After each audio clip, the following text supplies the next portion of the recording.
सुमरत को नहीं दोष गोसाई, रवि पावक सुरसरी की नाई।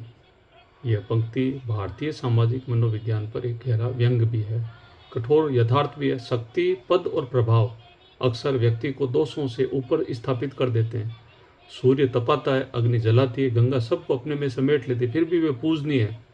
इसी प्रकार सत्ता सामर्थ्य में युक्त व्यक्ति समाज में आलोचना से प्राय बच निकलता है। सूर्य तपाता है, अग्नि जलाती है, गंगा सबको अपने में समेट लेती है, फिर भी वे पूजनीय है। इसी प्रकार सत्ता और सामर्थ्य से युक्त व्यक्ति समाचार समाज में आलोचना में प्राय बच निकलता है। क्यों निकलता है? जब यही सिद्धांत प्रशासनिक व्यवस्था में प्रवेश करता है तो जस्टिस वर्मा बन जाता है। जब जीएसटी, इनकम टैक्स जैसे विभाग में भ्रष्टाचार केवल अपराध नहीं बल्कि संरक्षित तंत्र बन जाता है। छोटे व्यापारी नियमों के जाल में फंसते हैं, जबकि बड़े आर्थिक खिलाड़ी समायोजन की भाषा जानते हैं। रिश्वत सुविधा शुल्क बन जाती है, ईमानदारी मुक्तता का पर्याय। फाइलें नियम से नहीं संकेत से चलती है। जो जितना शक्तिशाली है उसका उतना ही कम दोष।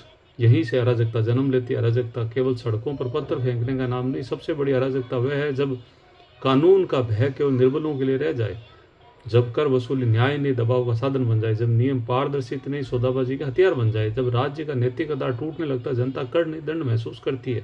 भ्रष्टाचार और राजा एक दूसरे से सहोदर है। जहाँ रिश्वत आस्था बनाती है, जहाँ न्याय अपवाद बन जाता है, परिणाम तो नागरिक राज्य पर नहीं जुगाड़ पर विश्वास करने लगता है। यही लोकतंत्र की सबसे बड़ी पराजय है। यही लोकतंत्र की पराजय है।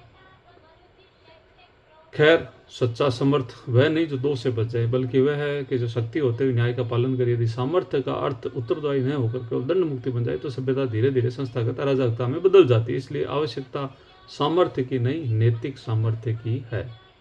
समर्थ को नहीं दोष गोसाई, रवि पावक सुरसरी की नाई। धन्यवाद।